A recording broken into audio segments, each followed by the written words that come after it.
Hello, Barry Reeves here with Sporting News college basketball expert Ryan Fagan. We're here to take a look at Monday night's Kentucky and Kansas showdown for the national championship. And Ryan, tell us a little about it. This isn't the first time we've seen these two teams go head-to-head. What did we learn from their December matchup?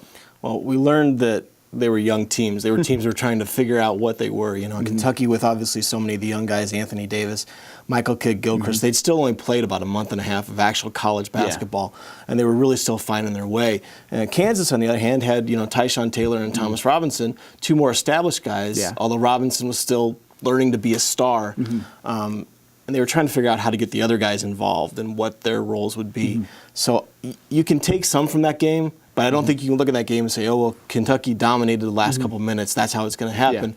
Because these are two totally different teams now than they were back in December. Well, looking at how the two teams have played during the tournament now, you know, we've got 5 tournament games under you know, game film on or whatnot, and certainly perhaps the two best players in college basketball this year in Kentucky's Anthony Davis and Kansas's Thomas Robinson. Is that so? How's Kentucky going to go at Thomas Robinson based on what you've learned so far?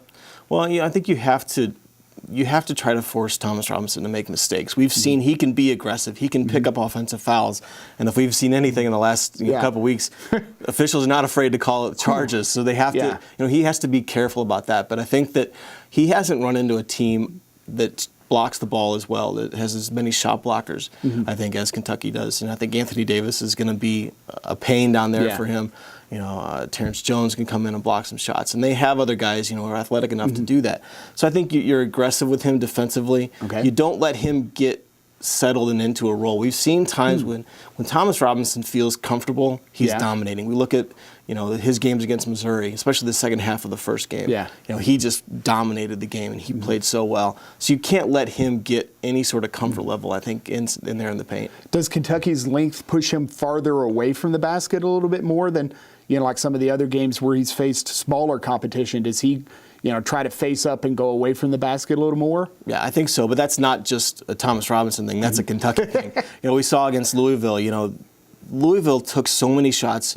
They took more high-arcing shots than they probably had the entire year trying to get over Anthony Davis, and that throws things off. But the thing with Thomas Robinson is he's capable of doing that. He's capable of stepping out and hitting not three-pointers, but, you know, from 12 to 14, 15 feet. He's comfortable shooting that jump shot facing up, and he's going to need to do that a little bit this game. Well, what about Kansas going at the consensus player of the year, Anthony Davis, who had another huge game in the national semifinals against Louisville as well? So how does Kansas go, you know, how do they defend Anthony Davis? He seems like his offensive game, you know, like almost every night out, we see a different move, a different shot, and he's converting.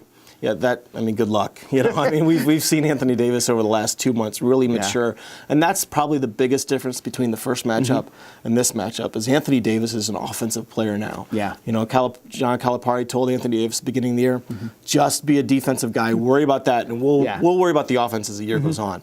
Well, we've seen so many times his ability to step out and hit a 16-foot jumper. He's throwing baby hooks with right hands, with left hand. And clearly, I mean, he's attacking the basket aggressively. We saw some of the alley-oop dunks he had against Louisville, just absolutely jaw-dropping. So, you know, you try to force Anthony Davis away from the basket, and then, you know, just hope that works. What about point guards, too? It's like both of these teams have an interesting point guard. Kentucky, freshman Marquise Teague, and Kansas, senior Tyshawn Taylor, and sometimes the freshman plays like a senior, and sometimes the senior plays like a freshman, and we saw parts of that even on Saturday night in the national semifinals. Right. I think every Kansas fan, when Tyshawn Taylor has the ball late in the game, they're a little nervous, you know, because we saw against Purdue in the waning seconds, he could have dribbled the ball out. He took a shot anyway. You know, he came up with a big steal against Ohio State Saturday night, and threw the ball away. You know, it's just he can't have those moments against Kentucky. You know, you can make mistakes against Purdue. You can even make mistakes against a rattled Ohio State team. You can't do that in the national title game against Kentucky because they will kill you. You know, and he's got to be better shooting the ball. I mean, one of the most fascinating stats to me of the entire tournament is the fact that Tyshawn Taylor hasn't hit a three-pointer yet. He's 0 for 20 from the three-point line in the tournament. And we always looked at Kansas. And he's a decent shooter, though. I mean, he's not Rajon Rondo out there, right? Right. He is a good shooter. We always looked at this Kansas team that said, well, okay, they have 2 All-Americans in Robinson and Taylor, and then a bunch of good complementary parts. The fact that they're in the national title game and one of those 2 All-American type players hasn't hit a three-pointer yet, mind-boggling. Yeah. So when you're talking about how they got to this point or whatnot, so I'm assuming then role players have played a significant role. When you look at the two teams and how they match up, can you give us a guy on each team that maybe we're not thinking about that has a particularly good matchup that they could make an impact on Monday night? I think Darius Miller, you look at Kentucky, and he's just a guy that you almost hate to call him a role player because he's that talented. But on this Kentucky team with all these first-round picks, he's a role player. And you're going to see Miller has a size advantage over no matter who's guarding him on Kansas. Miller's got the size and the strength. And when he's playing aggressively and when Miller's getting into the lane and hitting that little 8 to 10-foot pull-up jumper, that's something he's so good at. And when he's aggressively doing that, I don't know that Kansas has an answer for that. Then you look at the Jayhawks, and you look at Travis Rutherford. He's a guy who's played so well lately. His defense in the second half against William Buford last night, huge. His ability to hit, he hit 4 free throws, one-on-one situations late in the game that gave Kansas the lead a couple of times. I mean, he's a guy that when he's playing well, and not just scoring, but when he's defending well, he's not as strong as some of the guys out there, but he's quick, he's athletic, he's long. He can really cause some trouble. So when you boil it all down to, give me a bottom line, give me, your forecast for Monday night. Well, I mean, I think Kansas is a team, they don't have a lot of margin for error. They have none tonight or Monday night. It's just, that's how it is. They can't make mistakes. They have to shoot the ball well. Louisville did a good job of staying in the game by playing good pressure defense, and that's something Kansas can do. But Louisville shot, I think, 34% from the field. They have to shoot better than that. Tyshawn Taylor has to hit some three-pointers. Connor Tien has to hit a couple threes for Kansas.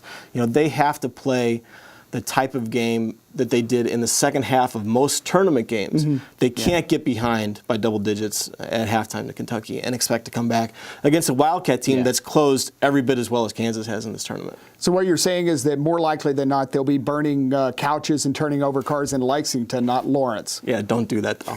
But yes. Thanks a lot, Ryan. And we'll look forward to watching the game on Monday night.